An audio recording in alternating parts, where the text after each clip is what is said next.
There is a peculiar corner of aviation history that textbooks tend to ignore, not because the aircraft in question failed, but precisely because they succeeded.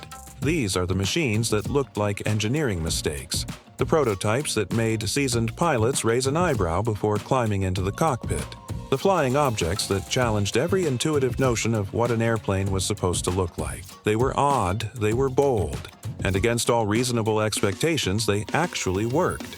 Some even worked brilliantly. What follows is a countdown of 5 of the most visually outrageous, conceptually daring, and genuinely functional aircraft ever built. Machines that deserve far more attention than aviation history has given them. 5. Piasecki VZ-8 Air Jeep.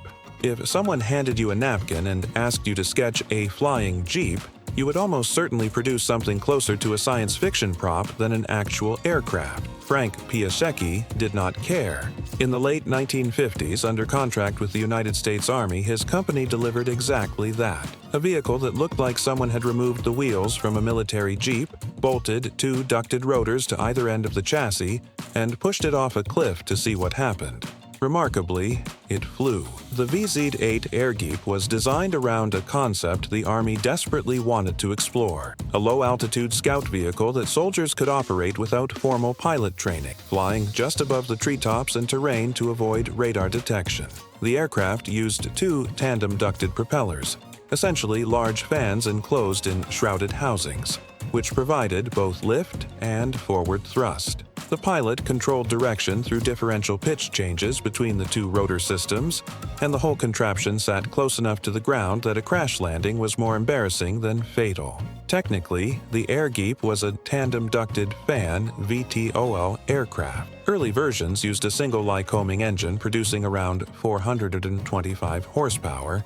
Later versions experimented with 2 engines for redundancy. It could reach speeds of approximately 65 miles per hour and hover with impressive stability. The Army tested it extensively. Pilots reported it was surprisingly manageable, and at one point a version was even evaluated for use over water. The program was eventually canceled, not because it failed, but because military priorities shifted and helicopters proved more versatile for the roles being considered. The Air Jeep still looks completely insane in photographs.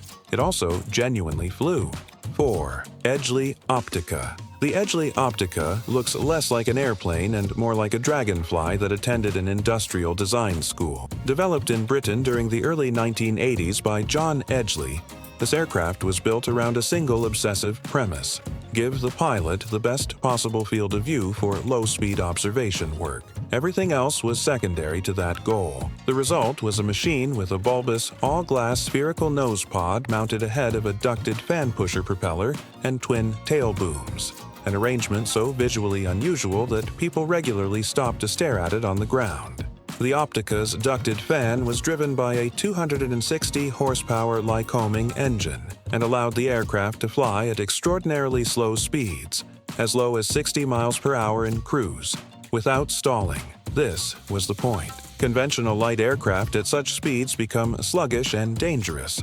The Optica remained controllable and stable. The pilot and 2 observers sat inside that enormous glazed nose section, which offered a field of view that truly rivaled a helicopter at a fraction of the operating cost. For police surveillance, pipeline inspection, agricultural monitoring, and coastal patrol work, the Optica was genuinely superior to almost any comparable fixed-wing aircraft. Certification was achieved in 1985, and the aircraft entered limited production. It suffered through a series of corporate disasters, factory fires, company bankruptcies, ownership changes, that had nothing to do with its airworthiness and everything to do with the brutal economics of small aircraft manufacturing. A handful of Opticas still fly today, operated by enthusiasts who understand what the rest of the aviation world largely missed. This strange-looking machine was actually a remarkably elegant engineering solution to a real operational problem. 3. Ryan FR Fireball. The Ryan FR Fireball occupies one of the strangest positions in American aviation history, a transitional aircraft caught between 2 eras, powered by both of them simultaneously.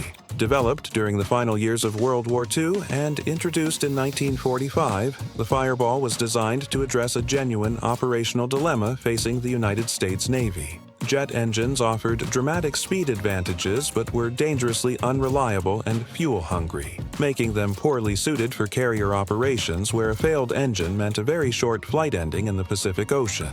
Ryan's solution was audacious. The FR-1 Fireball used a Wright R-1820 radial piston engine in the nose, producing 1,350 horsepower and driving a conventional propeller, combined with a General Electric J31 turbojet buried in the rear fuselage, producing an additional 1,600 pounds of thrust. The pilot could operate on either engine alone or use both simultaneously for maximum performance. For takeoff and landing, the reliable piston engine handled the heavy lifting. Once airborne and climbing, the jet could be lit to push the aircraft past 400 miles per hour, a speed virtually no propeller-driven Navy fighter could match. The Fireball was not a compromise aircraft cobbled together from spare parts. It was a genuinely sophisticated design with flush-riveted, stressed skin construction, laminar flow wing sections, and carefully integrated engine systems. The Navy took delivery of 66 aircraft, and while the war ended before the Fireball saw combat, it proved the concept worked. One Fireball holds the distinction of being the first jet-powered aircraft to land on a carrier, though somewhat accidentally after its piston engine failed on approach and the pilot completed the landing on jet power alone. It remains one of the most technically fascinating aircraft of the entire propeller-to-jet transition period, and almost nobody has heard of it.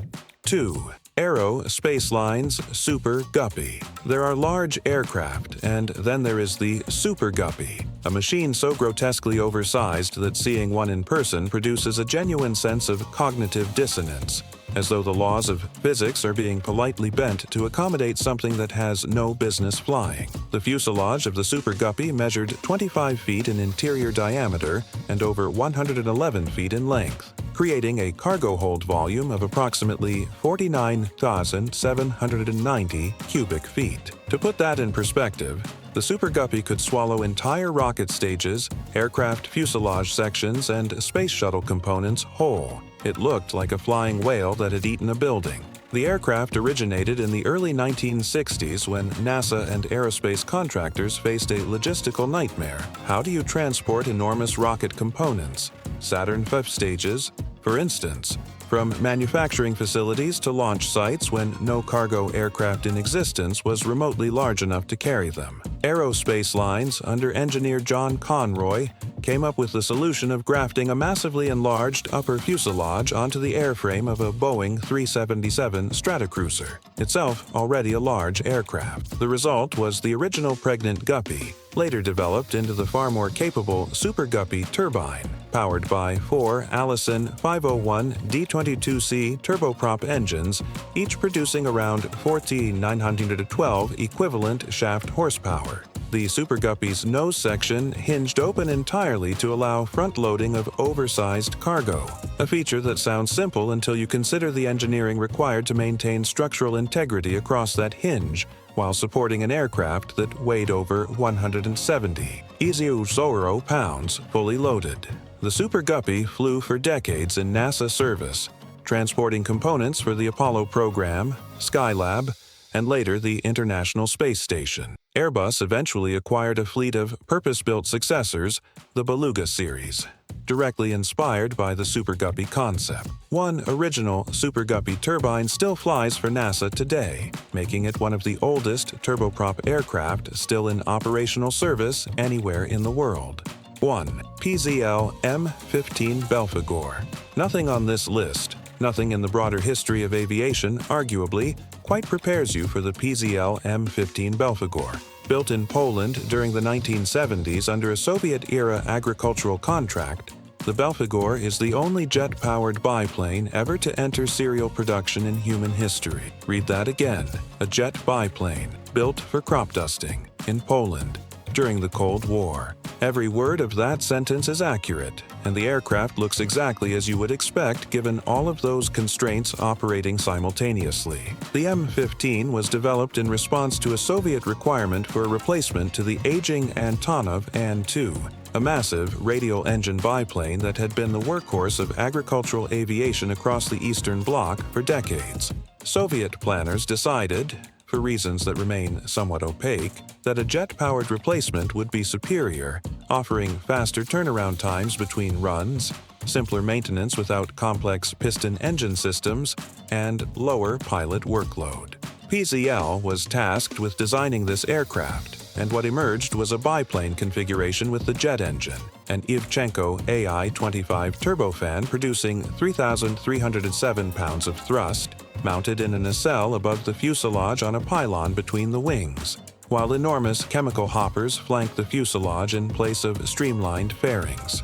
The Belphegor cruised at around 120 miles per hour, an extraordinarily slow speed for a jet aircraft, necessitated by the demands of low-altitude agricultural work. Its fuel consumption was roughly 4 times that of the piston engine alternatives it was meant to replace, making it economically disastrous at scale. The Soviets ordered 3,000 aircraft. Only 175 were ever built before the program was quietly abandoned. And yet, here is the critical point, the Belphegor worked. It flew, it dispersed chemicals across fields, its pilots could operate it, and it survived certification processes in multiple countries. It was not a failed prototype, it was a failed production decision, which is an entirely different category of problem. The name Belphegor, drawn from demonology, a demon associated with laziness and ingenious inventions that ultimately come to nothing, was not assigned by the manufacturer. It was given by the pilots and ground crews who worked with it, which suggests that the people closest to the aircraft understood its paradoxical nature better than anyone. Genuinely functional, genuinely operational, and genuinely one of the most absurd machines ever to leave the ground under its own power. Aviation rewards the bold and occasionally forgives the bizarre. Each of these 5 aircraft represents an engineering team that looked at an impossible-sounding requirement and decided to take it seriously, sometimes with results that defied every expectation, sometimes with results that merely defied gravity. What connects them all is the stubborn, irrefutable fact of flight. They flew. In the end, that is the only argument that matters.